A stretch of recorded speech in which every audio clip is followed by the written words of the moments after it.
లక్ష్మీ కుమార్ గారు వచ్చి చదవాలని ఆశపడుతున్నాను. ఆ తర్వాత మన మధ్యన ఉన్న ఇజ్రాయేల్ గారు వచ్చి క్లుప్తమైన ప్రార్థన చేసిన తర్వాత మనము బైబిల్ పఠనంలోకి వెళ్దాము. ఆల్రెడీ మనకు 10 నిమిషాలు సమయం కొద్దిగా వెనకబడి ఉన్నాము. సూర్యప్రకాష్ గారు వచ్చి యెషయా గ్రంథము 17వ అధ్యాయము చదవాలని కోరుకుంటున్నాను. ఆ తర్వాత లక్ష్మీ కుమారి గారు 18వ అధ్యాయం.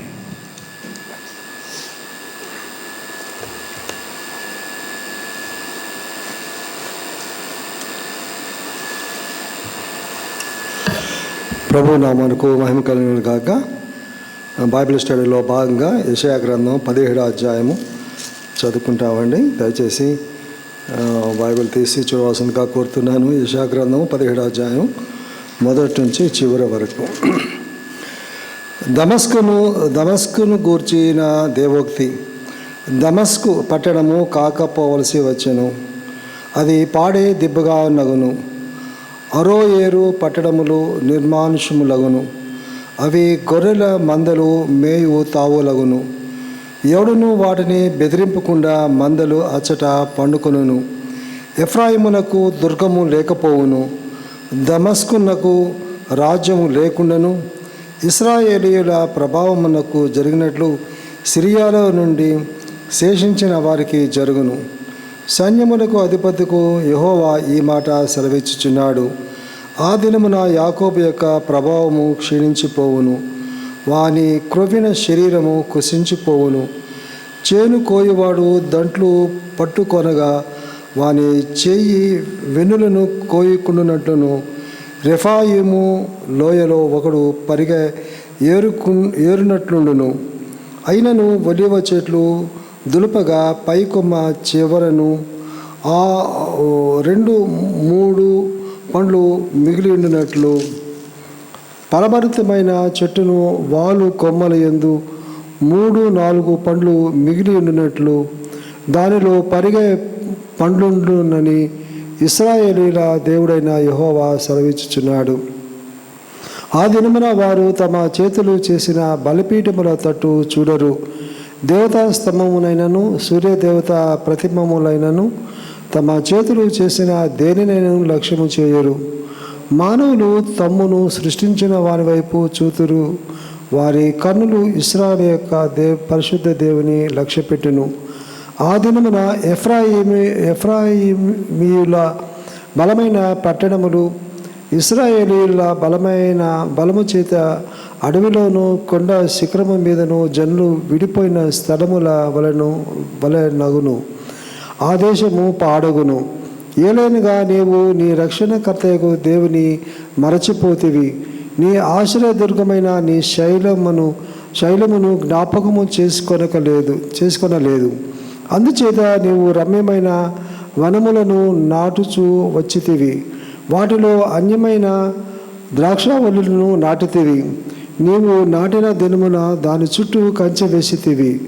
ప్రొద్దుననే నీవు వేసిన విత్తనములను పుష్పింపచేసితివి. గొప్ప గాయములను మికుటమైన బాధయు కలుగు దినమున పంట కుప్పలుగా కూర్చబడును. ఓహో, బహుజనముల సముద్రముల ఆర్భాటము వలె ఆర్భాటించును. జనములు ప్రవాహముల వలె ఘోషించును. జనములు విస్తార జలముల ఘోష వలె ఘోషించును. ఆయన వారిని బెదిరించును, వారు దూరముగా పారిపోవుదురు. కొండ మీది పొట్టు గాలికి ఎగిరిపోవునట్లు, తుఫాను ఎదుట గిరగిర తిరుగు కసువు ఎగిరిపోవునట్లు వారును తరమబడుదురు. సాయంకాలమున తల్లడిల్లుదురు, ఉదయము కాకమునుపు లేకపోవుదురు. ఇదే మమ్మును దోచుకునే వారి భాగము, మా సొమ్ము దొంగిల వారికి పట్టు గతి ఇదే. దేవుడి వాక్యం దీవించును గాక.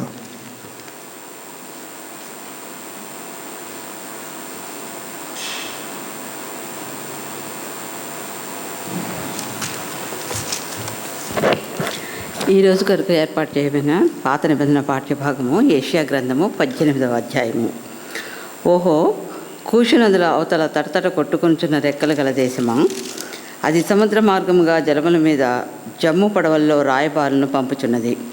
వేగిరిపడి దూతలారా, ఎత్తైన వారును నునుపైన చర్మము గల వారునకు జనమునద్దకు, దూరంలోనున్న భీకర జనమునద్దకు పోవుడి. నదులు పారుతున్న దేశము గల వారును దౌష్టికులై జనములను చుండువారునకు జన్మనద్దకు పోవుడి. పర్వతముల మీద ఒకడు ధ్వజమెత్తినప్పుడు లోకనివాసులైన మీరు భూమి మీద కాపురముండు మీరు చూడుడి. బాకా ఊదినప్పుడు ఆలకించుడి. యెహోవా నాకు ఇలాగ సెలవిచ్చి ఉన్నాడు. ఎండ కాయుచుండగాను వేసవి కోతకాలమున మేఘములు మంచు కురియుచుండగాను నేను నిమ్మలించి నా నివాస స్థలమును కనిపెట్టుచుందును. కోతకాలము రాకమునుపు పువ్వు వాడిపోయిన తరువాత ద్రాక్షకాయ ఫలమగుచుండగా ఆయన పూటకత్తుల చేత ద్రాక్ష తీగలను నరికి వ్యాపించు లతాతంతులను కోసివేయును. అవి కొండల్లోని క్రూర పక్షులకును భూమి మీదనున్న మృగములకును విడవబడును. వేసవి కాలమున క్రూర పక్షులను, శీతాకాలమున భూమి మీదనున్న మృగములను వాటిని తినును. ఆ కాలమున ఎత్తైన వారును నునుపైన చర్మము గల వారును దూరంలోనున్న భీకరమైన వారును నదులు పారు దేశము గల వారునయ్యన్న దౌష్టికులుగా ఆ జనులు సైన్యములకు అధిపతి యెహోవాకు అర్పణముగా ఆయన నామమునకు నివాస స్థలముగా నుండి సీయోను పర్వతమునకు తేబడుదురు. ఈ వాక్యము ఇంత పర్యంతరము.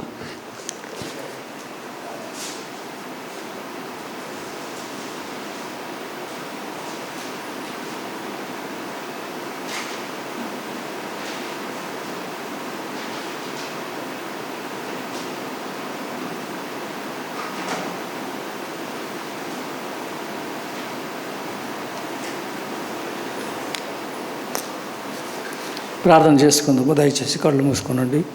దయగలిగిన మా ప్రభువా యేసయ్య, నీ పాదములకు స్తోత్రం తండ్రి. నాయన ఈ యొక్క సాయంకాలం అందు నా ప్రభువా, మా నాయన బైబిల్ స్టడీ కొరకై వచ్చినటువంటి సభ్యులను అందరినీ కూడా, ప్రతి ఒక్కరిని కూడా దీవించి ఆశీర్వదించము తండ్రి. ఈ దినము ఏ వాక్యం మాకు సిద్ధపరచబడి ఉన్నదో నా తండ్రి, ఆ వాక్యం మేము విని ఆనందించి మాలో ఉన్నటువంటి పొరపాట్లు, మాలో ఉన్నటువంటి బలహీనతలన్నీ కూడా నీ వాక్యం ద్వారా సరి చేసుకునడానికి నా ప్రభువా నీ కృప దయచేయమని అడుగుతున్నాను తండ్రి. అది గాక నా తండ్రి, మా యొక్క ప్రవర్తన అంతా కూడా నా ప్రభువా నీ యొక్క అధికారానికి ఒప్పజెప్పే భాగ్యమును దయచేయమని వేడుకుంటున్నాను తండ్రి. దయగలిగిన తండ్రి, ఉదయకాలం నుండి నా తండ్రి కుటుంబాన్ని అనగా సంఘ సభ్యులను, సంఘాలను, కుటుంబాలను కూడా నీవు బలపరిచి దీవించి నా తండ్రి, ఈ సాయంకాలం అందు నా ప్రభా ఎంతో చక్కగా నా ప్రభా మరి సమయాన్ని సద్వినియోగం చేసుకునడానికి నా ప్రభా వచ్చినటువంటి సభ్యులందరినీ కూడా మరి ఒకసారి నీ దీవించి ఆశీర్వదించి నీ వాక్యంతో మమ్మల్ని బలపరచమని వేడుకుంటూ ప్రార్థిస్తున్నాను తండ్రి. దయగలిగిన తండ్రి, ఈ సమయం అందు నా తండ్రి నీవిచ్చిన యొక్క మరి సమయం కొరకు మరి ఒకసారి స్తోత్రములు చెల్లిస్తున్నాను తండ్రి. ఎందుకంటే సమయాన్ని పోనీయక సద్వినియోగం చేసుకున్నాడని నీ వాక్యమే సెలవిస్తుంది. కాబట్టి నా ప్రభా ఈ గొప్ప సమయము నా ప్రభా ఈ సాయంకాలం అందు నా తండ్రి మా విజ్ఞాపనలు, మా ప్రార్థనలు, మా అవసరతలు, మా యొక్క ప్రతి బలహీనత నుంచి కూడా నా తండ్రి మమ్మలను నాయన నీ యొక్క వాక్యం ద్వారా మేము బలపడడానికి నీ సహాయము దయచేయము తండ్రి. ఆ వాక్యం విని నా ప్రభా మేము ఆనందించడానికి నాయన మాలో ఉన్నటువంటి ప్రతి బలహీనత కొరకై మరొకసారి నాయన నీ వాక్యం ద్వారా మనల్ని బలపరిచి దీవించమని, ఈ సాయంకాల దీవెనలతో మమ్మల్ని దీవించి బలపరిచి ఆశీర్వదించమని మరి నాయన ఆ విధంగా నా తండ్రి నీ దీవెనలు నీ కాపుదలతో మరి తిరుగు ప్రయాణం మంది గృహం చేరు పర్యంతం నీ కాపుదలతో నన్ను మమ్మల్ని అందరినీ భద్రపరచమని యేసయ్య పరిశుద్ధ నామమున అడిగి బ్రతిమలాడి వేడుకుంటున్నాను నా పరమ తండ్రి. ఆమేన్.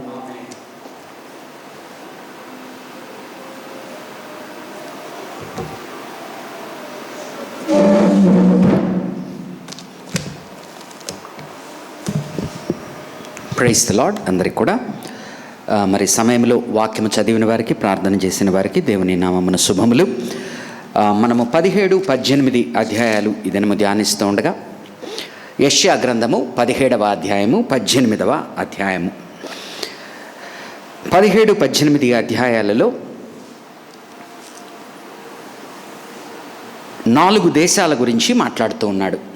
ఒకటి దమస్కు గురించి, యూదా రాజ్యము కాకుండా ఉన్న ఇజ్రాయేలు రాజ్యం గురించి 17వ అధ్యాయంలో మాట్లాడతాడు.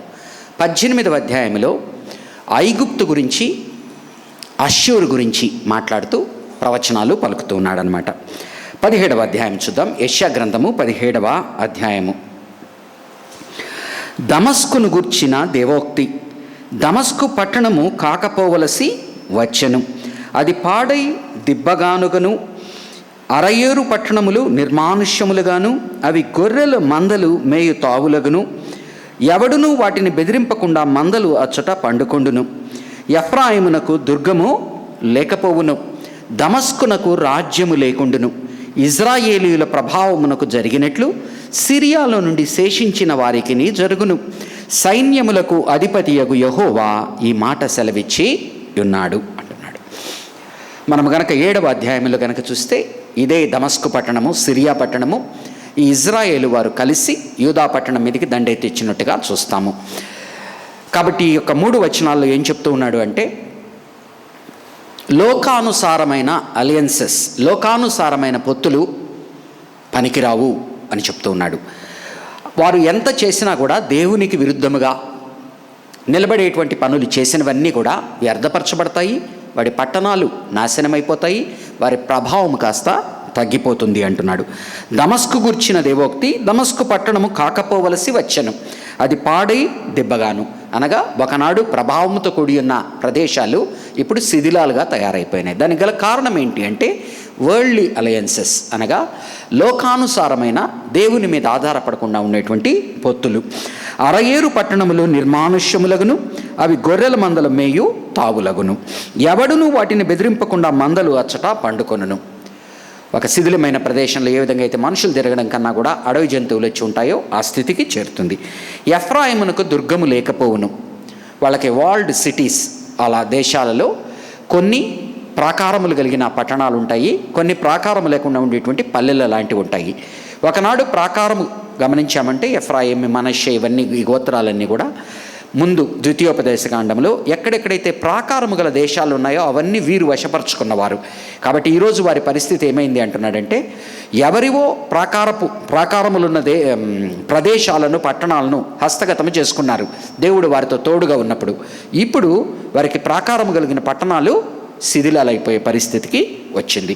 దమస్కునకు రాజ్యము లేకుండాను, ఇజ్రాయేలీయుల ప్రభావమునకు జరిగినట్లు సిరియాలో నుండి శేషించిన వారికి జరుగును. సైన్యములకు అధిపతి యెహోవా ఈ మాట సెలవిచ్చుచున్నాడు. ఇద్దరి ప్రభావము కూడా ఒకనాడు అంటాం కదా, ఆనాడు ఎలా వెలిగిపోయారు, ఆనాడు వాళ్ళు ఎలా ఉన్నారు, వాళ్ళ గ్లోరీ ఏంటి, వాళ్ళ పేరు ప్రఖ్యాతులు ఏంటి అని, అవన్నీ కూడా ఈనాడు ధ్వంసమైపోయి శిథిలాలైపోయినాయి అంటున్నాడు. కాబట్టి 1 నుంచి 3 వచనాల్లో దేవుని యొక్క ఆలోచన విధానముగా కాకుండా బయట వారేనేమి, దేవుని ప్రజలైన వారేనేమి లోకానుసారమైన పొత్తులు పెట్టుకున్నప్పుడు అది వారికి మంచి జరగదు. ఏదైతే ఒకనాడు ప్రభావితపరంగా ఉన్న పట్టణాలు వారికి ఆ యొక్క మహిమని ఇచ్చేటువంటివన్నీ కూడా కోల్పోయి శిథిలాలైపోయిన స్థితిలో ఉంటారు అంటున్నాడు. ఇది మనము కూడా మన జీవితాల్లో ఎన్నోసార్లు చూస్తాం. ఒకనాడుకు వెలిగిపోయి ఉన్న వారు దేవుని యందు లేకపోయిన తర్వాత వారి పిల్లలు, వారి యొక్క ఆస్తులు ఎట్లా అయిపోతాయో మనం చూస్తూ ఉంటాం. కాబట్టి దేవుని యందుండుట చాలా ముఖ్యము. దేవుని యందు లేని పొత్తులు మనకు ఆశీర్వాదము కాదు అని గుర్తు చేస్తున్నాడు. 4వ వచనం నుంచి 6వ వచనం వరకు చూడండి. మరలా ఇజ్రాయేలు జనాంగం యొక్క మహిమ గురించి మాట్లాడుతున్నాడు. యాకోబు జనాంగము అంటే ఇక్కడ ముందు నుంచి చెప్తూ ఉన్నాను, ఈ యొక్క యెషయా గ్రంథంలో కొన్ని గ్రంథాల్లో మనము ఆయన యాకోబు అని మాట్లాడినప్పుడు యూదా జనాంగం గురించి మాట్లాడట్లేదు, 10 తెగలైన ఇజ్రాయేలు జనాంగం గురించి మాట్లాడుతున్నాడు. కాబట్టి మనం ప్రవక్తల గ్రంథాలు చదివేటప్పుడు అప్పటికి ఇంకా గనక ఇజ్రాయేలు, యూదా 2 విడివిడిగా ఉన్న సమయాలలో ఆయన మాట్లాడేటువంటి మాటలను జనరల్గా దేవుని ప్రజలకు అందరికీ తీసుకునేదానికన్నా ముందు ఆయన దేశాల నుంచి, అంటే 10 తెగల నుంచి గురించి 2 తెగల గురించి సపరేట్ చేస్తూ డిస్టింక్షన్ చూపుతూ మాట్లాడతాడు యెషయా గ్రంథంలో మరీ ముఖ్యంగా. అదే మీకు యూదా పడిపోయిన తర్వాత, ఇజ్రాయేలు పడిపోయిన తర్వాత గమనిస్తే యూదా వారు దేవుని ప్రజలు అని ఇజ్రాయేలు పదాన్ని వారు వాడుకోవడం ప్రారంభించారు. అంతవరకు ఎట్లయితే డివైడెడ్ మొనార్కీలో ఉత్తర దేశము, దక్షిణ దేశము ఉన్నంత కాలము కూడా ఆయన యాకోబు, ఎఫ్రాయిము, మనష్షే అనేటువంటి మాటలు మాట్లాడుతూ ఉన్నప్పుడు 10 గోత్రాల గురించి మాట్లాడుతూ ఉన్నాడు. ఇది మనము చాలా ఇంపార్టెంట్ అయినదంటే లేటర్ ఆన్ మీరు ప్రవక్తల గ్రంథం చదివేటప్పుడు కూడా ఇజ్రాయేలు అని రాగానే ఇమ్మీడియట్గా ఇది దేవుని ప్రజలకు సంబంధించింది అని అనుకోవడానికి లేదు. అక్కడ ఎలాగున రాయబడి ఉందో చూసి ఆయన రెండుటిని విశిష్టముగా మాట్లాడుతున్నాడా, లేకపోతే రెండుటిని కలిపి దేవుని ప్రజలను ఉద్దేశించి మాట్లాడుతున్నాడా అనేది మనము చూసుకోవాలి. ఎస్పెషల్లీ ఇన్ 700 నుంచి 900 నుంచి 700 వరకు రాసిన ప్రవక్తలందరూ కూడా, హోషేయాని తీసుకోండి, చాలామంది ప్రవక్తలు, వారందరిది కూడా అలా తీసుకోవాలి. వారు వెళ్ళిపోయిన తర్వాత నెక్స్ట్ వచ్చిన ప్రవక్తలు యూదా రాజ్యం మాత్రమే మిగిలి ఉన్నప్పుడు వారు యూదా అని మాట్లాడరు, ఇజ్రాయేలు అని మాట్లాడడం ప్రారంభిస్తారు. ఎందుకంటే 10 తెగల ఇజ్రాయేలు వెళ్ళిపోయింది నామరూపాలు లేకుండా. ఇంకా ఇజ్రాయేలు అనేటువంటి పేరు, యాకోబు అనేటువంటి పేరు వారు సంతరించుకుంటారు. ఓకే, 4వ వచనం నుంచి 6వ వచనం వరకు ఏ విధముగా అయితే ఈ యొక్క ఇప్పుడు ద్రాక్ష గుత్తిలో మంచి ద్రాక్షని తినేసిన తర్వాత ఒక మంచి ఇంటికి ద్రాక్ష తెచ్చుకున్న తర్వాత మంచివన్నిటిని మనం తినేస్తాం, కింద ఆఖరికి ఆ యొక్క ఏదైతే మనం వద్దు అనుకుంటామో వదిలిపోతాయో, ఈ యొక్క ఇజ్రాయేలీ జనాంగము పరిస్థితి, ఆ యొక్క లెఫ్ట్ ఓవర్స్ అంటాం చూడండి, ఏదైతే ప్లేట్లో మిగిలిపోయి ఉంటాయో, ఏదైతే మంచి వాటిని తీసివేసి చెడ్డవి ఆఖరివి మిగిలిపోతాయో ఆ పరిస్థితికి ఎలాగున వచ్చింది అని చెప్తున్నాడు. 4వ అధ్యాయం నుంచి 6వ అధ్యాయం వరకు ఒకనాడు నిండా ఫలమున్న చెట్టు ఇప్పుడు ఏ విధముగా మిగిలిపోయిన ఫలాలతో ఉన్నది అన్నట్లుగా. ఆ దినమున యాకోబు యొక్క ప్రభావము క్షీణించిపోవును, అనగా 10 గోత్రాల గురించి, వాని కొవ్విన శరీరము కృషించి పోవును. చేను కోయబడు దంట్లు పట్టుకొనగా వాని చెయ్యి వెన్ను కోయినట్లుండును. అర్థమైందా? ఇప్పుడు ఒక పంట కోసేటప్పుడు బాగా మంచి ఇదనుకోండి, ఇట్లా పట్టుకొని కొట్టాల్సి వస్తుంది. ఒకవేళ ఏమీ లేదనుకోండి, కొమ్మే ఉందనుకోండి, అంటే వాటిని పట్టుకున్నప్పుడు ఎముకల గూడు అంటాం కదా మనము, అలాగున అయిపోయినది. ఒకనాడు పుష్కలంగా ఉండి 2 చేతులతో పట్టుకొని ఒకరు నరకవలసినది ఇప్పుడు పట్టుకుంటే కొమ్మ మాత్రమే తగిలే స్థితికి, చేను కోయివాడు దంట్లు పట్టుకొనగా వాని చేయు వెన్నులను కోయినట్లు ఉండును. ఒకనాడు ప్రభావంతో ఉన్నది ఇప్పుడు ప్రభావం కోల్పోయి బక్క చిక్కిపోయి శల్యమయ్యి బలహీనమైపోయిన స్థితిలో ఉన్నది. రెఫాయీము లోయలో ఒకడు పరిగా ఏరునట్లు ఉండును, అనగా పరిగా అనేది ఒక పండుకు సంబంధించింది అనుకుందాం. దాన్ని ఏరునట్లు అంటే 2 టెర్మినాలజీ వాడుతున్నాడు. ఏంటంటే పంటల్ని కోసేటప్పుడు రీపింగ్ టెర్మినాలజీ, పండ్లను కోసేటప్పుడు గ్లీనింగ్. అర్థమవుతుంది కదా?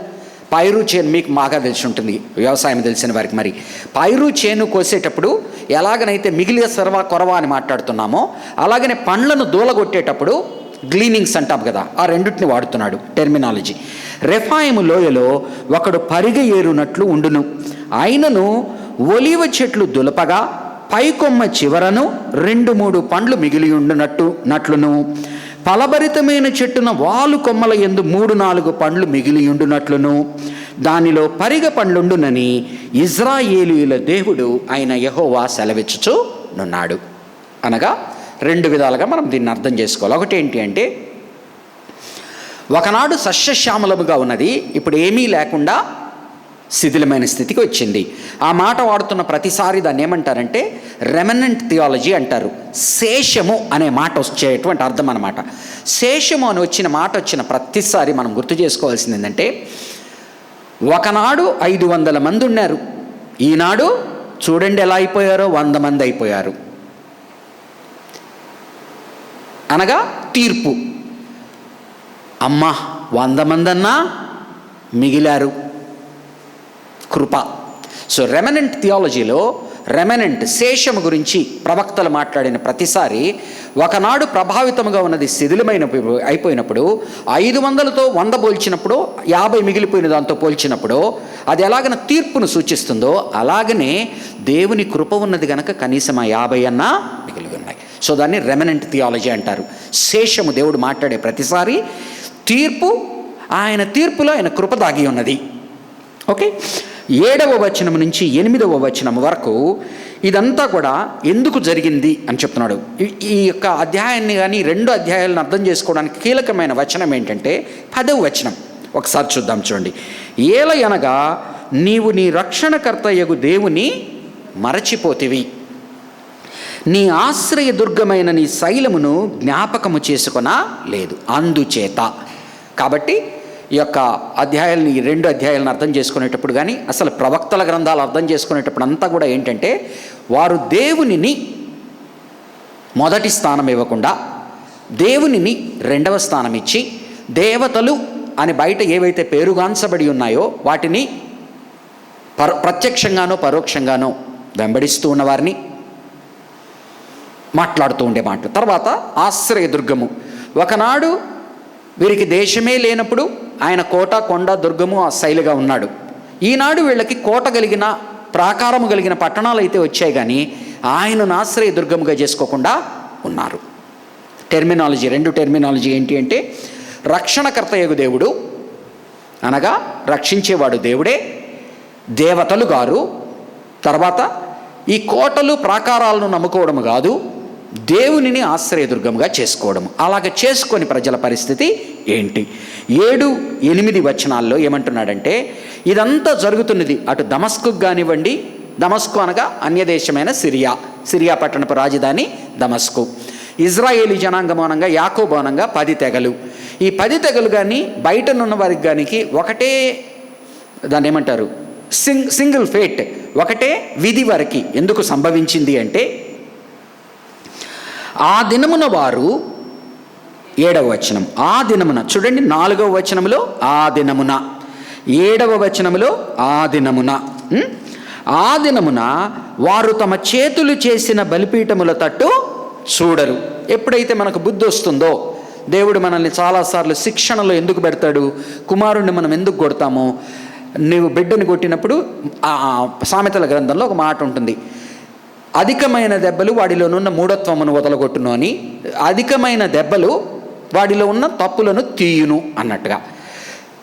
కాబట్టి దేవుని యొక్క శిక్షణలో ఉన్నది ఏంటి అంటే, ఆయన మనల్ని శిక్షిస్తున్నాడు అనుకున్నప్పుడు దేవుడు ఉన్నాడా లేదా, అసలు దేవుడు ఎవరు అనేటువంటి మాటలు. అలాగను కాకుండా ఆయన మన మంచి కొరకు చేస్తున్నాడు అనుకున్నప్పుడు, నేనేదో తప్పు చేశాను, నేను దేవుని మార్గంలో లేను కనుక దేవుడు నన్ను నడిపిస్తున్నాడు అని ఎప్పటికప్పుడు మనల్ని ప్రశ్నించుకుంటూ ఉండాలి. తప్పిపోయేటువంటి వారు చూడండి, ఒకటే శిక్షా విధే దేవుడు అందరి మీదకి తెస్తాడు. ఆ తెచ్చేటువంటి సమయంలో నీవు దానిని శిక్షణగా తీసుకుంటే అది నీ జీవితానికి మంచిది. శిక్షగా తీసుకుంటే కోపము, ద్వేషము పెట్టుకుంటాం. ఇప్పుడు ఎంతోమంది పిల్లలు కనుక గమనించినట్లయితే, వాళ్ళ తల్లిదండ్రులు చిన్నప్పుడు వారితో డీల్ చేసిన విధానాన్ని బట్టి, నా తండ్రి మంచివాడు కాడు, నా తండ్రి చెడ్డవాడు, లేకపోతే నా తల్లి చూసుకోలేదు, సవితల్లి, ఇట్లా మాటలు మాట్లాడుతుంటారు. నిజమైన ప్రేమను, తండ్రిలో ప్రేమను గమనించిన వాడు ఏమంటాడు, ఆ రోజు మా నాన్న అలా కొట్టాడు కనుక నేను ఇలా ఉన్నాను, ఆ రోజు మా నాన్న నన్ను చెప్పాడు కనుక నేను ఇలా ఉన్నాను. అలాగనే దేవుణ్ణి మనం అర్థం చేసుకునే తీరు, దేవుని వాక్యాన్ని మనం అర్థం చేసుకునే తీరు కూడా, అది మనల్ని తీర్పు తీర్చడానికో శిక్షించడానికో వస్తుంది అనుకున్నప్పుడు దానిలో నుంచి మనము మేలు పొందలేము. అది నా శిక్షణ కొరకు వస్తుంది అనుకున్నప్పుడు మన జీవితాలు బాగుపడతాయి. ఆ దినమున వారు తమ చేతులు చేసిన బలిపీఠముల తట్టు చూడరు, దేవతా స్తంభమునైనను సూర్యదేవతా ప్రతిమలనైనను తమ చేతులు చేసిన దేనినైనా లక్ష్యము చేయరు. ఇది యాకోబు జనాంగానికి మాత్రమే కాదు, యూదా జనాంగంగా గమనించినట్లయితే ఆ తర్వాత వచ్చిన యోషియా రాజు, హిజ్కియా రాజు చేసేటువంటి సంస్కరణల్లో సూర్యునికి సంబంధించిన చారియట్, గుర్రాలతో కూడినది వారి మధ్యన ఉన్నట్టుగా, దాన్ని హోషియా రాజు, హిజ్కియా రాజు వచ్చి దాన్ని తీసినట్లుగా, అలాగనే ఒకనాడు ఎడారిలో వారిని సర్పములు కాటువేస్తూ ఉన్నప్పుడు ఒక సర్పమును ఎత్తి నిలబెట్టినప్పుడు, విత్తడి సర్పాన్ని ఎత్తి నిలబెట్టినప్పుడు వారికి రక్షణ అయితే కలిగిందో, లేటర్ ఆన్ రాజుల గ్రంథంలో కనుక చూస్తే అది వారికి ఒక దేవతా విగ్రహము అయిపోయింది, నెహుష్తూన్ అనేది. అనగా దేవుని యొక్క ప్రజల విధానము ఎప్పుడు కూడా ఇది కనపడని దేవుణ్ణి కొలిచేటువంటి క్రమములో, ప్రక్రియలో చాలాసార్లు కనిపించేవి చాలా ఆకర్షణీయంగా కనిపిస్తాయి గనక, రూపుదిద్దుకున్నవి, మనము వాటి వెంట తెలిసి తెలియకుండా అజ్ఞానంలో పడుతూ ఉంటాము. అవే మనకు దేవతలుగా అయిపోయిన సమయానికి అటు ఇజ్రాయేలు జనాంగానికి అది ఉరిగా తయారైంది. యూదా జనాంగంలో కూడా హిజ్కియా రాజు, యోషియా రాజు యొక్క సమయంలో ఈ నెహుష్తూన్ కానివ్వండి, ఈ యొక్క సూర్యదేవర గుర్రాల చారియట్స్ మీరు కనుక చదివారంటే 1-2 రాజుల్లో, ఇవన్నిటిని కూడా వారిని దేవుడి నుంచి దూరం చేసేయడానికి చేసినవి. కాబట్టి ఏమంటున్నాడంటే, ఒకానొక దినము ఆ పనిష్మెంట్ వచ్చినప్పుడు ఆ రెమనెంట్ మిగులుతుంది చూడండి, శేషము, వారి యొక్క ప్రవర్తన ఎలాగుంటుందంటే, వారు మరలా తిరిగి దేవుని తట్టు మాత్రమే చూస్తారు, దేవతల తట్టు చూడరు. ఈ అనుభవం మన జీవితాల్లో అందరికీ కూడా ఏదో ఒక సమయాల్లో ఏదో ఒక రకంగా వస్తూ ఉంటుంది. అనగా తెలిసి తెలియకుండా మనము దేవుడు కాని దానిని, అది దేవతలే అయి ఉండనవసరం లేదు, దేవునికి దగ్గర చేర్చనవి, దేవుని యందు నింపని వాటి యందు మన మనస్సును కేంద్రీకరించడము, వాటి యందు మన సమయాన్ని, వాటి యందు మన వనరులను వినియోగించడము చేస్తాము. అప్పుడు దేవుడు మనల్ని ప్రేమించేవాడుగా తను మరలా దగ్గరికి తీసుకున్నప్పుడు ఆ శిక్షణలో నుంచి మనము మంచి నేర్చుకొని మరలా దాని తట్టు చూడని పరిస్థితులకు వస్తాం. దేవతా స్తంభములనైనను సూర్యదేవరా ప్రతిమములనైనను తమ చేతులు చేసిన దేనినైనను లక్ష్యమో చేయరు. మానవులు, ఇక్కడ ఏమంటున్నాడు, ఒక్క దేవుని ప్రజల గురించే మాట్లాడట్లేదు. మానవులు తమ్మును సృష్టించిన వాని వైపు చూతురు, వారి కన్నులు ఇజ్రాయేలు యొక్క పరిశుద్ధ దేవుని లక్ష్యపెట్టును. ఈ దేవుని ప్రజలకు వచ్చిన శిక్షణను బట్టి ఒకానొక నాడు ఆ దేవుణ్ణి నమ్ముకుంటే ఏముందులే అనేవారి కన్నా దేవుడు వీరిని, ఇప్పుడు ఇజ్రాయేల్ జనాంగం ఈరోజే ఉన్నారనుకుందాం, 1948 సంవత్సరంలో వారు మరలా ఒక దేశంగా ఏర్పడ్డారు. 45లోనో 48లోనో దేశంగా ఏర్పడ్డారు. ఈ రోజుటికి కూడా వారిని చూసినప్పుడు ఏంటి, వారు ఎంత తీర్పుకైతే గురయ్యారో అందరికీ అర్థమవుతుంది, కానీ ఎంత వారిని ఆశీర్వదించి దేవుడు నిలబెడుతున్నాడో కూడా అర్థమవుతుంది.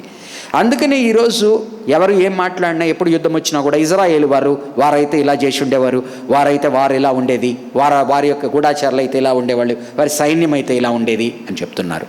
ఎవరు వీళ్ళందరూ? బయట వాళ్ళు కూడా ఒప్పుకుంటూ ఉన్నారు. ఒక పక్కన వారికి సంభవించిన తీర్పు అందరికీ తెలుసు, ఒక పక్కన దేవుడు తాను పట్టుకున్న వారి పట్ల ఏ విధంగా కృప చూపి నిలబెడుతున్నాడో తెలిసినప్పుడు జనములందరూ కూడా ఈ ఇజ్రాయేలు దేవుని తట్టు, ఈ మధ్యన ఉక్రెయిన్ వార్ జరుగుతున్నప్పుడు మాటలు చాలా అంటున్నారు కదా, ఇదే ఇజ్రాయేల్ మీద అయి ఉంటే, ఇజ్రాయేల్ వారు కనుక దిగితే దీనిలోకి, ఇటువంటి మాటలన్నీ కూడా అనగా ఏంటి, లోకస్తులు దేవుడు ఇజ్రాయేలు పట్ల ప్రవర్తించేటువంటి విధానాన్ని బట్టి లోక ప్రజలు కూడా ఇష్టపూర్వకంగానూ అయిష్టంగానూ ఏదో ఒక విధంగా దేవుని వైపున చూడడం ప్రారంభిస్తూ ఉన్నారు. 9వ వచనం, ఆ దినమున మానవులు తమ్మును సృష్టించిన వాని వైపు చూతురు, వారి కన్నులు ఇజ్రాయేలు యొక్క పరిశుద్ధ దేవుని లక్ష్యపెట్టును. ఆ దినమున ఎందుకు డిస్ట్రక్షన్ వచ్చింది అని ఎక్స్ప్లెయిన్ చేస్తున్నాడు. ఎందుకు ఇలా జరిగింది, నా జీవితం ఎందుకు ఇలా అయిపోయింది, దేవుని ప్రజల జీవితం ఎందుకు ఇలా అయిపోయింది చెప్తున్నాడు. ఆ దినమున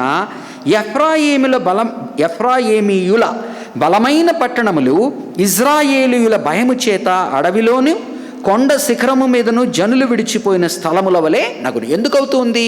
ఆ డిస్ట్రక్షన్ చూసినప్పుడు ఎందుకో అని ఆలోచింపజేస్తూ ఉన్నది. ఆ ఆలోచింపజేసే దాంట్లో ఈ 9వ వచనమే, ఏలయనగా నీవు నీ రక్షణకర్తయగు దేవుని మరచిపోతివి, నీ ఆశ్రయదుర్గమైన నీ శైలమును జ్ఞాపకము చేసుకొన లేదు. చూడండి, మరచిపోయావు, జ్ఞాపకము చేసుకోలేదు. అందుచేత నీవు రమ్యమైన వనములను నాటుతూ వచ్చితివి. ఆ రోజు వారి యొక్క ఐడలేటర్లో భాగం ఏంటి అంటే వారిది ఫెర్టిలిటీ కల్ట్. బయలు దేవతలు వాళ్ళదంతా ఏంటంటే ఫర్టిలిటీ కల్ట్, అనగా మన పొలాలు బాగా కావాలంటే దేవతల ద్వారా అది జరుగుతుంది కనుక, ఏ విధముగా అయితే అంటే డెత్ రీక్రియేషన్ని వారు ఇచ్చేసేవారు అనమాట. చనిపోవుట లేచుట అనేది ఎలాగనైతే ఒక సీజన్, దాన్ని ఏమంటారు, సీజన్ ఏమంటారు, సీజన్ సమ్మర్ అంటాము, వింటర్ అంటాము. ఒక సీజన్ వెళ్ళి ఇంకొక సీజన్ వచ్చేటప్పుడు వీళ్ళు ఏం చేసేవాళ్ళంటే ఆ యొక్క పచ్చని చోటల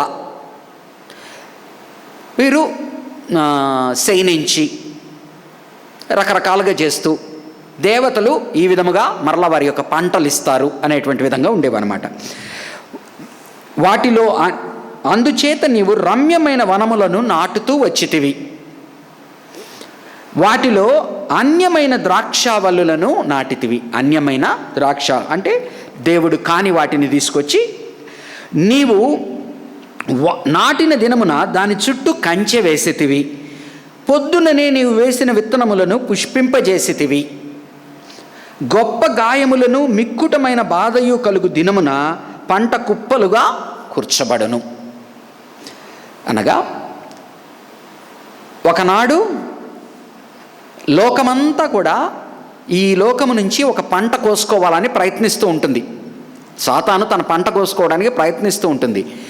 దేవుడు ఆఖరికి దేవుని యొక్క మాటల్లో ఈ యొక్క దాన్ని ఏమంటారు, ఈ యొక్క రీపింగ్ టెర్మినాలజీ వాడే ప్రతిసారి మత్తయి సువార్తలో కానీ ఏమంటాడు, అన్నిటినీ కోసి అక్కడ పోస్తాను, ధాన్యాన్ని వేరుపరుస్తాను, దీన్ని దొల్లగొడతాను, దీనిని కాలుస్తాను. సో ఏమంటున్నాయంటే ఈ చేసిన వాటి వల్ల మనం అంటాం కదా పాపము మూట కట్టుకున్నామంటాం కదా, అలాగనే ఇవన్నీ కూడా వీళ్ళు చేసిన వనాలు, వీళ్ళు వేసినవి, వీళ్ళు ఏదైతే దేవతా విగ్రహాలను పెట్టి పొలాల్లో చేసిన పనులన్నింటినీ కూడా దేవుడు వాటిని ఖండిస్తూ వాటిని శిక్షిస్తూ ఒకనాడు పంట కుప్పలు కుప్పలుగా నీ పాపం ఎట్టయితే మూట కట్టుకున్నావో ఆ విధముగా పంట ఒకనాడు కుప్పలుగా పోసి చేస్తాను. ఓహో 12వ వచనం నుంచి లోక జనములందరి గురించి మాట్లాడుతున్నాడు. ఓహో బహుజనములు సముద్రముల ఆర్భాటము వలె ఆర్భాటించును. అంటే ఇప్పుడు అష్షూరు రాజ్యం, మీరు పర్షియా రాజ్యం వాటిని చూశారనుకోండి, వాళ్ళ యొక్క సైన్యాలు ఏంటంటే నాట్ వన్ నేషన్. ఇప్పుడు రోమియోల సైన్యం కూడా ఫస్ట్ దీంట్లో కనుక మనం ఫస్ట్ సెంచరీలో చూసామనుకోండి, ఇట్ ఈస్ నాట్ ఒక్క దేశమునకు సంబంధించింది కాదు. అనేక దేశాలని వాళ్ళు కొల్లగొట్టిన తరువాత అనేక దేశాలు ఎవరో వచ్చారు దయచేసి చూడండి సార్, అనేక దేశాలకు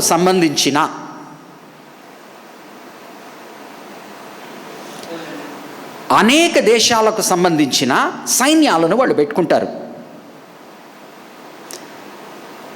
ఇండియాను కొల్లగొట్టారు అనుకోండి, ఇండియా వారిని లోబరుచుకుంటారు, ఇండియా వాళ్ళ రెజిమెంట్ అనే ఆర్మీ లాగా ఉంటుందన్నమాట. అలా కాబట్టి ఈ యొక్క అష్షూరు బబులోను రాజ్యంలో ఒక్క బబులోనుకు సంబంధించిన వారే కాదు, వారు ఏ దేశాలనైతే కొల్లగొడతారో ఆ దేశాలని మచ్చిక చేసుకొని వాళ్ళల్లో కొంతమందిని ఎలాగైతే బ్రిటిష్ ప్రభుత్వంలో మన ఇండియన్ ఆర్మీ ఉండేదో వాళ్ళ వార్స్ మనం ఎలాగైతే ఫైట్ చేసేవాళ్ళమో మల్టీనేషనల్ ఆర్మీస్ ఉండేవన్నమాట వీళ్ళకి. కాబట్టి ఏం మాట్లాడుతుంటే ఓహో బహుజనములు సముద్రములు ఆర్భాటము వలె ఆర్భాటించును, జనములు ప్రవాహ జలముల ఘోష వలె ఘోషించును, జనములు విస్తార జలముల ఘోషల వలె ఘోషించును, ఆయన వారిని బెదిరించును.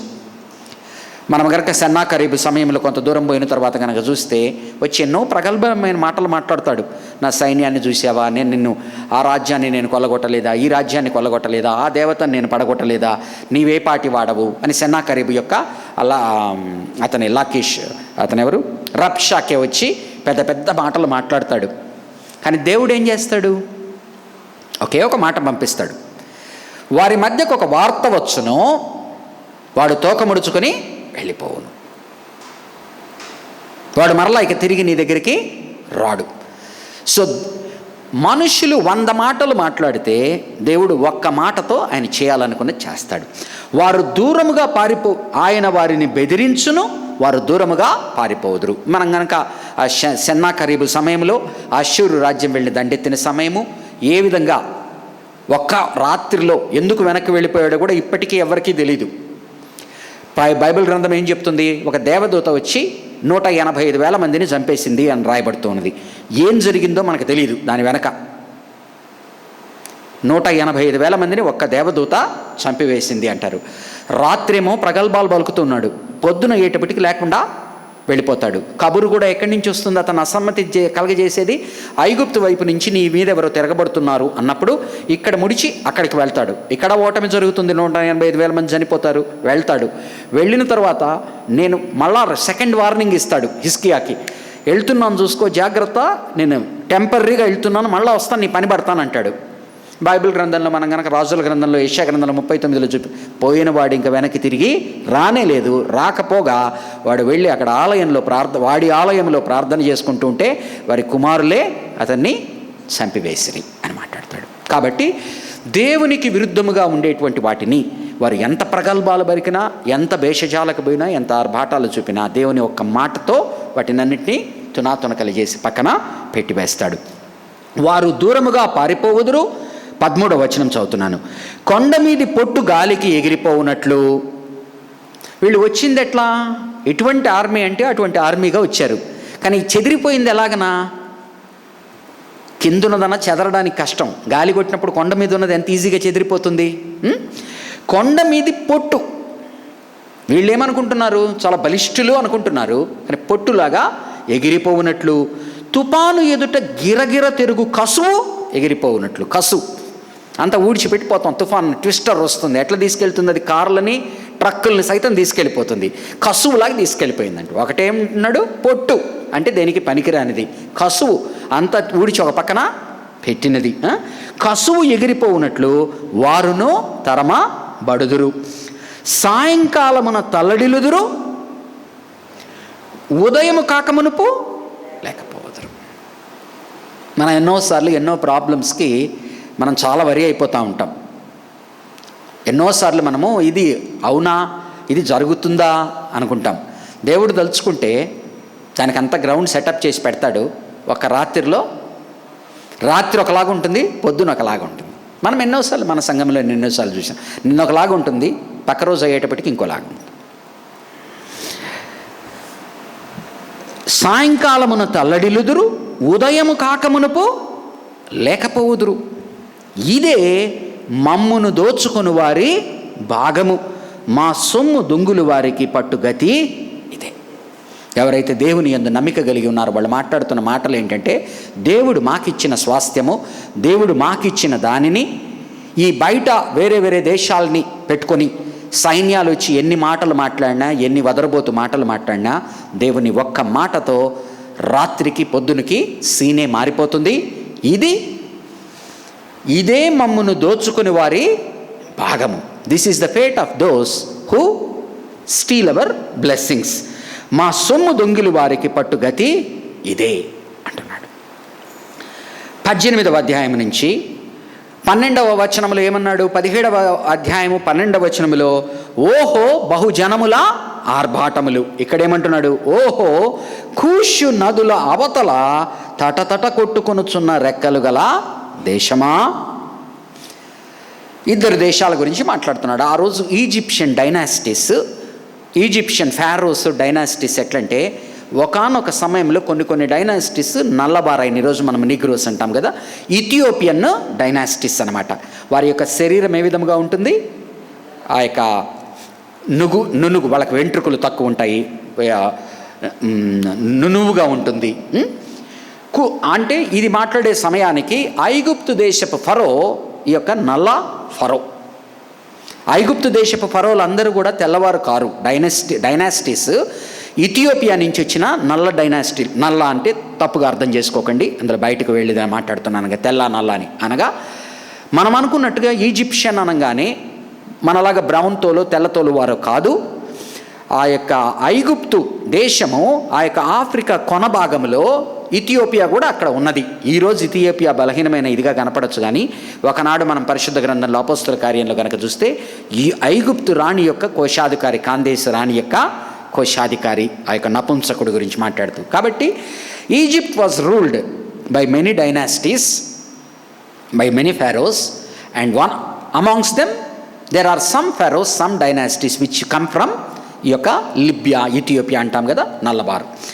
ఓహో కూషు నదుల అవతల తటతట కొట్టుకొనుచున్న రెక్కలు గల దేశమా, అది సముద్ర మార్గముగా జలముల మీద జమ్ము పడవలలో రాయబారములను పంపుచున్నది. మీరు కనుక ఆనాటి ఇది కనుక తీస్తే, వాళ్ళు అప్పటికే ఈ పడవలు కనుక్కున్నవారు. ఆ పడవలు ఎట్లుంటాయంటే రెండు విధాలుగా తటతటలాడుతున్న ఏమంటున్నాడు, తటతట కొట్టుకునుచున్న రెక్కలు గల అని. వాళ్ళ దేవత కనుక గమనిస్తే ఈగ వాళ్ళకు ఒక దేవత, బిల్జుబుబ్, దాన్ని ఈగ ఒక దేవత. ఐగుప్తు దేవతలను కనుక చూసామనుకోండి, స్కార్పియన్ కింగ్ అని రకరకాలు అంటారు. వాళ్ళకి బోల్డ్ అని దేవతలు, దాంట్లో ఒక దేవత ఈగ. అందుకని ఆయన వారి మీదకి పంపించినప్పుడు ఆ యొక్క తెగుళ్ళు కూడా వారు ఏ దేవతల్ని పూజిస్తూ ఉన్నారో ఆ దేవతల యొక్క వాళ్ళు ఏదైతే ఆ దేవతలు పలానా బలానికి సాదృశ్యం అంటారో ఆ బలాల్ని బలహీనపరుస్తూ వచ్చేవే వాళ్ళు. ఫర్ ఎగ్జాంపుల్ మిడతను దేవునిగా దేవతగా పూజిస్తూ ఉంటే ఆ మిడతల దండే వారి మీదకి వచ్చేటట్టు. దేవతలు చాలాసార్లు ఎవరు మనం దేనికి భయపడతామో దాన్ని దేవతగా చేసుకుంటాం. దేవుడు ఏం చేస్తున్నాడంటే వారు భయపడి ఆ దేవత వలన వాళ్ళకి సెక్యూరిటీ ఉందని దాని దేవతగా చేసుకుంటున్నారు, దాని ద్వారానే వారి మీదకి తెగులుగా పంపిస్తాడు. సో వారి పడవలు ఆ రోజు గనక చూసామంటే వాళ్ళ యొక్క నది సూయజ్ అంటాం కదా ఇప్పటికి కూడా, అదంతా కూడా వాళ్ళు ఆ పడవలు ఒక రకంగా ఉండేవన్నమాట. వాళ్ళ పడవలు రెక్కలు కట్టుకున్నట్టుగా. మీరు 10,000 BC అని ఒక మూవీ ఉన్నది, దాంట్లో కనుక చూస్తే ఆ ఈజిప్టు, ఆనాటి ఈజిప్టు ఏ విధముగా ఆ పడవలు, వాళ్ళ రాజ్యం ఎలా ఉండేది, వాళ్ళ పిరమిడ్లు కట్టినప్పుడు అన్నది చూపిస్తారు. అఫ్కోర్స్ కల్పనా కథలు మనకు అర్థం కావడానికి చెప్తున్నాను. ఓహో కూషు నదుల అవతల తటతట కొట్టుకొనుచున్న రెక్కలు గల దేశమా, అనగా ఐగుప్తు గురించి మాట్లాడుతున్నానని గుర్తుపెట్టుకోండి. అది సముద్ర మార్గముగా జలముల మీద జమ్ము పడవలలో రాయబారము పంపుచునున్నది. ఏంటి దీని అర్థం? ఆనాటి హిస్టరీ, పాలిటిక్స్ ఈ పాటికి మీకు అర్థమై ఉండాల. ఎప్పుడైతే అష్షూరు నుంచి బలం వచ్చినా, అంటే బలముగా వారు యుద్ధానికి వీరి మీదకి వచ్చినా, లేకపోతే వాళ్ళు బలహీనపడినా, వెంటనే ఐగుప్తు ఎప్పుడు కూడా పొలిటికల్ నేచర్ అనమాట. అస్సిరియన్స్ ఆర్ చదవబోతున్నాం మనం 18వ అధ్యాయంలో. అష్షూరు దేశము ఇంపీరియలిజం అనమాట. అనగా sword is the might, strength is might, బలముతో చేసేవాళ్ళు. ఈజిప్టు పొలిటికల్ అనమాట, పొలిటీషియన్స్. ఐగుప్తు దేశము రాయబారులను పంపించి పాలిటిక్స్లో నడుపుతుంది. అష్షూరు ఇదంతా ఏం లేదు, ఏ పాలిటిక్స్ లేదు, రాయబారులు లేదు, నేరుగా సైన్యాలను తీసుకొచ్చి కత్తితో వచ్చేటువంటి వాళ్ళు అనమాట. ఓకే, ఎప్పుడైతే ఈ ఐగుప్తు తనను తాను పదిలపరచుకోవడానికి, మీకు ఈ పాటికి అర్థమై ఉండాలా, ఆఫ్రికా దేశం ఐగుప్తు అయితే ఈ మధ్యలో ఇజ్రాయెల్ దేశం ఇక్కడ ఉంటుంది, అష్షూరు అటు నుంచి రావాలా. కాబట్టి వాళ్ళకి కుషన్ అంటాం కదా, వాళ్ళకి కుషన్ను మధ్యలో ఉన్న ఈ వెస్ట్ ప్యాలెస్టీనియన్ ట్రిటీ అనమాట, ప్యాలెస్టీనియన్ కంట్రీస్. కాబట్టి ఐగుప్తు తనను తాను కాపాడుకోవడానికి ఎప్పుడు కూడా వీటిలో పాలిటిక్స్ ఆడడం, వీటిని బలపరచడమో బలహీనపరచడమో రకరకాలు చేస్తూ ఉంటుంది.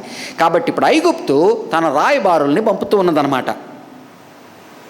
యెషయా ఆ రాయబారులకు ఈయన సందేశాన్ని ఇచ్చి వెనక్కి పంపిస్తున్నాడు. అంటే 1-2 వచనాల్లో 1-2వ అధ్యాయం 2వ వచనం మధ్య భాగము వరకు ఐగుప్తు, అటు అష్షూరు బలం ఈ వైపుకి ఏ విధంగా వస్తూ ఉంది, ఐగుప్తు ఈ వైపు నుంచి ఏ విధంగా రాజకీయం నడుపుతూ ఉన్నది, వీటన్నిటి మధ్య యెషయా ఆ రాయబారులకు, అంటే వారి ద్వారా లోకానికి దేవుని సందేశాన్ని పంపిస్తున్నాడు. చదువుతాను చూడండి. ఓహో కూషు నదుల అవతల తటతట కొట్టుకొనుచున్న రెక్కలు గల దేశమా, అది సముద్ర మార్గముగా జలముల మీద జమ్ము పడవలలో రాయబారులను పంపుచున్నది. ఇప్పటి నుంచి యెషయా మాట్లాడుతున్నాడు, ఒక డాష్ పెట్టున్నాడు చూడండి. వేగిరపడు దూతలారా, వాళ్ళేమో తొందరపడుతున్నారు వచ్చి పాలిటిక్స్ చేసుకొని వాళ్ళకి అనుకూలంగా పరిస్థితులను తెచ్చుకోవాలని. వేగిరపడు దూతలారా, ఎత్తైన వారును నునుపైన చర్మము గల వారును జనమునొద్దకు, go back to your Ethiopian Egypt and pass this message and also go to next. వాళ్ళు చూడండి, దూరములోనున్న అష్షూరు వీరికి దూరములో ఉన్నది, దూరములోనున్న భీకర జనమునొద్దకు పోవుడి. అదేంటంట, ఇది వచ్చి పడవలు గల జమ్ము పడవలు గలది ఐగుప్తు, ఈ పక్కది నదులు గలది. మొన్న చెప్పాను కదా, మెసొపొటేమియా ఈ వర్డ్స్ అని వాడాను కదా, టైగ్రిస్, యూఫ్రటిస్, ఈ నదులంతా ఉండేది ఎక్కడ, ఈ భాగంలో. కాబట్టి అష్షూరు రాజ్యము నదుల దేశము. ఓకే, నదులు పారుచున్న దేశము గల వారును దౌష్టికులై జనములను త్రొక్కుచుండు వారు నగు జనమునద్దకు పౌడి. అనగా ఇటు నుంచి ఐగుప్తు రాయబారులు ఇటు వస్తున్నారు, వారు చేస్తున్నది రాజకీయాలు తెస్తూ ఉన్నారు, వారిని వారు స్థిరపరచుకోవడానికి, వారిని వారు కాపాడుకోవడానికి ఇక్కడ ప్యాలెస్టైన్ కంట్రీస్లో పాలిటిక్స్ చేస్తున్నారు. అష్షూరు రాజు is not of political nature, he comes with his might. ఇటు నుంచి వస్తున్నాడు. యెషయా మధ్యలో నిలబడి ఇటుపక్క వారికి దేవుని సందేశం పంపిస్తున్నాడు, అటుపక్కన వారికి దేవుని సందేశము పంపిస్తూ ఉన్నాడు. ఏమనంటే, మీ చేసే రాజకీయాలు చెల్లవు, మీరు చూపే గుండాయిజము, దౌర్జన్యము నడవదు. అష్షూరు దౌర్జన్యానికి, బలానికి నిదర్శనమైతే, ఐగుప్తు రాజకీయాలకి నిదర్శనమైతే, యెషయా ప్రవక్త ఇద్దరికి సందేశాలని పంపిస్తూ ఉన్నాడు. పోయి ఏ రాయబారులు అయితే వచ్చారో వెనక్కి వెళ్ళి మా దేవుని యొక్క ఏంటంట రాయబారము చూడండి. పర్వతముల మీద ఒకడు ధ్వజమెత్తునప్పుడు లోక నివాసులైన మీరు, ఈ లోకానికి ఒక దేవుడు ఉన్నాడు, ఆ దేవుడు మా దేవుడు, అతను పర్వతము మీద బ్యానర్ ఎత్తడము, ధ్వజం ఎత్తడము అంటే యుద్ధాన్ని ప్రకటించేటువంటి సమయంలో వారు ఎత్తైన ప్రదేశానికి వెళ్ళి వారి యొక్క జెండాను పాతి రెడీ అంటారన్నమాట. పర్వతముల మీద ఒకడు ధ్వజమెత్తున్నప్పుడు లోక నివాసులైన మీరు, భూమి మీద కాపురముండు మీరు. లోక నివాసులు భూమి మీద అంటే ఏం మాట్లాడుతున్నాడు? ఆకాశమునందున్న దేవుడు పర్వతం మీదకి వచ్చి తన జెండా పాతినప్పుడు, ఓ భూమి కాపురముండు మీరు చూడుడి, బాకా ఊదునప్పుడు ఆలకించుడి. వారు ఆ యొక్క యుద్ధం ప్రకటించాలంటే ఏం చేస్తారు? మనకు తెలుసు కదా, మన భగవద్గీతలో కూడా శంఖము పూరిస్తారు. బాకా ఊదునప్పుడు ఆలకించుడి, యెహోవా నాకీలాగు సెలవిచ్చి ఉన్నాడు. మనుషులు తెచ్చే రాయబారాలు, రాజకీయాలు, ఇటు నుంచి మనుషులు తెచ్చే బలాలు, కానీ వీటన్నిటి యందు దేవాది దేవుడైన వాడు తన ధ్వజాన్నెత్తి తన ప్రవక్త అయిన, తన దేశమైన యూదారాజ్యమును, తన దేవుని ప్రజలను నడిపిస్తూ ఉన్న దేవుని వాక్యాన్ని అందించిన ప్రవక్తగా నాకీలాగు మాట్లాడాడు. యెహోవా నాకీలాగు సెలవిచ్చి ఉన్నాడు, ఎండ కాయుచుండగాను, వేసవి కోతకాలమున మేఘముల మంచు కురియుచుండగాను. అంటే 2 సీజన్స్ గురించి మాట్లాడుతున్నాడు. Let the seasons pass but I will wait. Habakkuk టైప్లో ఏం మాట్లాడుతున్నా అంటే, నేను నిమ్మళించి ఇటు రాజకీయాల్ని పట్టించుకోను, అటు బలగాన్ని పట్టించుకోను. టైం అయిపోతుంది, ఏమైపోతుందో, ఇటువంటి ఈ పక్కన రాజకీయం గెలుస్తుందో, ఈ పక్కన బలం గెలుస్తుందో, ఏమైపోతుందో నా పరిస్థితి అని కాక, let the seasons might pass, I will wait in patience. Habakkuk సందేశం కూడా ఇదే కదా. ద్రాక్ష చెట్లలో ద్రాక్ష వల్లులు ఉండని, గొడ్ల చావిట్ల గొడ్లు ఉన్నని లేకపోని, నేనైతే యెహోవా కొరకు కనిపెట్టుకొని యుందును. ఆయన కృప నా మీద చూపిస్తాడని నాకు నమ్మకం ఉన్నది. ఆయన నా మీద లేగదూడలాగా నేను మరలా గంతులేస్తాను నాకు తెలుసు.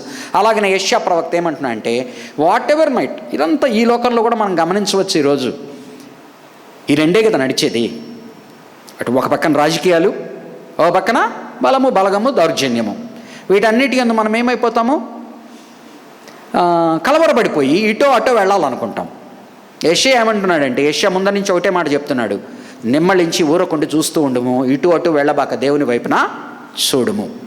ఇది అప్పటికి ఇప్పటికీ ఎప్పటికీ మన సంఘాలకి మంచి సందేశం. నేను నిమ్మళించి నా నివాస స్థలమున కనిపెట్టుచు నుందును. మనకు ఏదైనా కలత వచ్చినప్పుడు ఇమ్మీడియట్గా సంప్రదింపులు ప్రారంభించేస్తాం. ఇమ్మీడియట్గా కోపతాపాలు వచ్చేస్తాయి. ఇమ్మీడియట్గా యాక్షన్ ప్లాన్లు స్టార్ట్ అయిపోతాయి. యెషయా ఏమంటున్నాడంటే, instead of frenzied diplomacy, patient waiting unto the Lord. Okay, కోతకాలపు రాకముందు, పువ్వు వాడిపోయిన తరువాత, ద్రాక్ష కాయ ఫలమగుచుండగా ఆయన పోటకత్తుల చేత ఆయన కత్తి పట్టుకొని రాబోతున్నాడు. ఆయన ఏ పంటనైతే ఈ లోకరాజ్యాలన్నీ వారి స్వార్థం కొరకు వినియోగించాలని లోకాన్నంతటినీ పంటలాగా, లోకాన్నంతటినీ కాపులాగా ఏ విధంగా అయితే వేచి ఉన్నాయో, సమయానికి ఇతనొచ్చి ఆ పంట వారికి చెందనివ్వకుండా అది నా పంట అని చెప్పి తను చేయవలసింది. ఆయన పోటకత్తుల చేత ద్రాక్ష తీగలను నరికి వ్యాపించు లతాతంతులను కోసివేయును. అవి కొండలలోని క్రూర పక్షులకును భూమి మీదనున్న మృగములకును విడువబడును. అనగా ఆకాశంలో తిరిగే పక్షులకి, కింద వాటికి, అనగా it will be laid waste. మృగములకును విడవబడును. వేసవి కాలమున క్రూర పక్షులను, శీతాకాలమున భూమి మీద ఉన్న మృగములను వాటిని తినును. అంటే అన్యాయముగా చేసి సంపాదించి, అన్యాయముగా రాజ్యాలని కొల్లగొట్టి, ఏదైతే లోకానుసారముగా మనిషి తన కొరకు తను చేసుకోవాలి అని అనుకుంటాడో వాటికంతటికీ ఎదురు నిలబడి దేవుడు ఇది నాది అని చాటించుకొని అది తన కొరకు ఉపయోగించుకునేది. ఆ కాలమున ఎత్తైన వారును, నునుపైన చర్మము గలవారును, ఎవరు వీరు? Egyptian, Ethiopian. దూరములోనున్న భీకరమైన వారును, నదుల పారు దేశము గలవారునైన దౌష్టికులకు ఆ జనులు, బోత్ హియర్, ఈ పక్కన Egypt, because Israel and Judah are sandwiched between Egypt and Assyria. Now he is saying, ఈ పక్కన ఉన్న బ్రెడ్ ముక్క రాజకీయాలు చేసే ముక్క, ఈ పక్కనది బ్రెడ్ ముక్క బలగము దౌర్జన్యము చూపేది. ఈ రెండు మధ్య నన్ను ఆడగత్తెరలో పోక చిక్కలాగా ఇరుక్కుపోయి ఉన్నావు. ఇరుక్కుపోయినప్పుడు ఏంటంటే అటు మొగ్గాలనా ఇటు మొగ్గాలనా అనుకుంటున్నావు. ఎటు మొగ్గనవసరం లేదు, నిమ్మళించి నువ్వు దేవుని వైపున చూడు. వీళ్ళు ఎవరైతే ఉన్నారో ఈ రాజకీయాలు చేసేవారు, ఈ యొక్క బలగాలను చూపేవారు, వీరందరూ ఒకవైపు ఒకనాడు నాకు లోబడి నా తట్టు తిరగవలసిన వారే, లేకపోతే నశించిపోవలసిన వారే. సైన్యములకు అధిపతి యెహోవాకు అర్పణముగా ఆయన నామమునకు నివాస స్థలముగా నుండి సియోను పర్వతమునకు తేబడుదురు. దేవుడు ఎక్కడున్నాడు? సియోను పట్టణమునందున్నాడు. ఆ దేవుని దగ్గరికి వీరందరూ కూడా ఒకనాడు రావలసినదే. ప్రతి మోకాలు నా ముందర వంగవలసినదే, ప్రతి నోరు నాలుక నన్ను ఒప్పుకొనవలసినదే. ఆయన నామమును రక్షణార్థమైన ఒప్పుకోవాలా, లేకపోతే ఆయన ముందు సరెండర్ అయ్యి శిక్ష కన్నా గురి కావాలి. రెండు ఏదైనా జరగవలసినదే. కాబట్టి దూరములోనున్న భీకరమైన వారును నదులు పారుదేశము గలవారున దౌష్టికులకు ఆ జనులు అనగా ఇద్దరు సైన్యములకు అధిపతియగు యెహోవాకు అర్పణముగా ఆయన నామమునకు నివాస స్థలముగా నుండి సియోను పర్వతమునకు తేబడుదురు. సో దేవుడేం మాట్లాడుతున్నా అంటే, ఓ బిడ్డ ఇజ్రాయేలు, నీవు నన్ను వదిలివేసి దేవతల్ని వెంబడించావు. దేవతలు కొలిచేటువంటి వరల్డ్లీ అలయన్సెస్, నీ రాజ్యాన్ని పెంచుకోవడానికి నీ దాయాదైన యూదా మీద కోపము పెట్టుకొని నువ్వు సిరియాతో జతకలిచావు. కానీ నీ పరిస్థితి ఏమైంది? నా ఊటను వదిలేసి నువ్వు బయటికి వెళ్ళి చేసినదంతా కూడా నిష్ప్రయోజనమైనది. అటుపక్క నుంచి ఇటుపక్క నుంచి ప్రజలు వారు ఏ ఒత్తిళ్లు తెచ్చినా కూడా నీవు స్థిరముగా ఉండవని యూదా వారికి, ఎందుకని ఇజ్రాయేలు వారు వినే స్థితిలో లేరు. యూదా వారికి ఇంకొంతకాలము సమయం ఇచ్చి 150 ఏళ్ళు వినిపిస్తాడు. వినకపోతే వారిని తీసి పక్కన పెడతాడు. కాబట్టి వారు కానీ మనము కానీ ఎవరమైనా దేవునికి ప్రథమ స్థానం ఇవ్వకుండా దేవునికి రెండవ స్థానం ఇవ్వడము, దేవుడు కాని వాటివి అయినవి వాటికి మనము దాసోహమయ్యి మన సమయాన్ని, మన వనరుల్ని, మన జీవితాన్ని ఏదైతే మనము దారబోస్తామో అవన్నీ కూడా దేవతలే. వాటి తట్టుపోకుండా నిజమైన దేవుణ్ణి కనుక్కున్న మనము ఆ నిజమైన దేవుని మీద మాత్రమే ఆధారపడుతూ ఈ యొక్క అస్థిరమైన అనిశ్చితమైన పరిస్థితులలో ఒకసారి ఆడకత్తెరలో పోక చెక్కలాగా మనకు ఉన్నప్పటికీ, ఇటు పక్కన రాజకీయాలు చేసేవారు, ఇటు పక్కన బలాలను చూపేవాళ్ళు ఉన్నప్పుడు మనము కూడా బలహీనపడిపోయి ఇటు అటు మొగ్గేటువంటి పరిస్థితులు చాలాసార్లు వస్తాయి. కానీ అలాగునా కావద్దు. వాళ్ళందరూ ఒకసారి దేవుణ్ణి ఒప్పుకుంటే దేవుని దగ్గరికి వస్తారు, లేకపోతే నాశనం అయిపోతారు. కాబట్టి నీవైతే మాత్రము దేవుని వైపే చూడు అన్న సందేశాన్ని మరొకసారి యెషయా పలుకుతున్నాడు. ప్రార్థన చేసుకుందాం.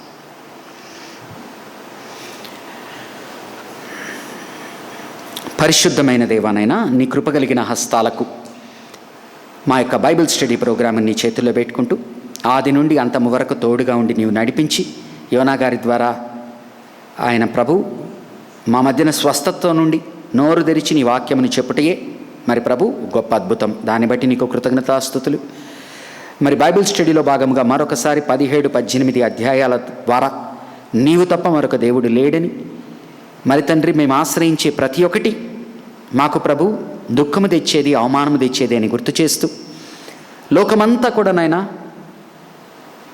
రాజకీయాలతో, బలములతో, బలగాలతో, అహముతో, అహంకారముతో నిండిపోయి ఉన్న సమయంలో నీ వాటికి లోను కావద్దని మాతో సందేశమిస్తూ, మేమైతే తండ్రి యేసయ్య నిలకడగా నుండి నిశ్చింతగా నుండి నీ వైపును చూస్తూ నీ మార్గమును వెంబడించాలని, పరిస్థితులు ఎంత విషమముగా కనిపించినా కూడా నీవు తప్పితే వేరే ఆశ్రయదుర్గము మాకు ఉండకూడదని గుర్తు చేస్తూ ఉండగా, ఆ రీతిగా మరొకసారి ఇక్కడున్న మేమందరము మా జీవితాలని నీ చేతులకు సమర్పించుకుంటూ ఈ విశ్వాసములు మేము కొనసాగగలిగినట్లుగా, బలపడగలిగినట్లుగా, మరి ప్రభు నీ కొరకు ఉపయోగపడేటువంటి పాత్రలుగా, పరికరాలుగా మమ్మల్ని ఉంచుకోమని, మా ద్వారా నీ యొక్క ఘనత కొరకు, మహిమ కొరకు నీ సేవ జరిపించుకోమని, నీ దీవెనలతో మమ్మను, మా కుటుంబాలను, మా భవిష్య తరముల యొక్క క్షేమమును, పరిచర్యను, మరి మా సంఘమును, భవిష్యత్తులో సంఘము చేయబోయేటువంటి గొప్ప కార్యములను నీ చేతుల్లో పెట్టుకుంటూ దీవించమని ప్రభువును రక్షకుడు అయిన యేసు నామమున ఈ ప్రార్థన వేడుకుంటున్నాము తండ్రి, ఆమేన్. అందరము లేచి నిలబడినట్లయితే పరలోక ప్రార్థన ఆశీర్వాదంతో ముగించుకుందాం. పరలోకమందున్న మా తండ్రి, నీ నామము పరిశుద్ధపరచబడునుగాక, నీ రాజ్యము మాకు వచ్చునుగాక, నీ చిత్తము పరలోకమందు నెరవేరినట్లు భూమి మీదనూ నెరవేరునుగాక. మాకు కావలసిన ఆహారమును నేడు మాకు దయచేయము. మా రుణస్థుల్ని మేము క్షమించిన ప్రకారం మీరు మా రుణములను క్షమించము. మమ్మను శోధనలోకి తేక కీడు నుంచి తప్పించము. ఎందుకంటే రాజ్యము, బలము, మహిమ నిరంతరము నీవయ్యున్నావు తండ్రి, ఆమేన్. త్రియేక దేవుని ఆశీర్వాదము, కాపుదల, భద్రత కూడిన సంఘము మీద ఇప్పుడు ఎల్లప్పుడూ సదాకాలము తోడయుండునుగాక, ఆమేన్. Praise the Lord. మరి ఒక్క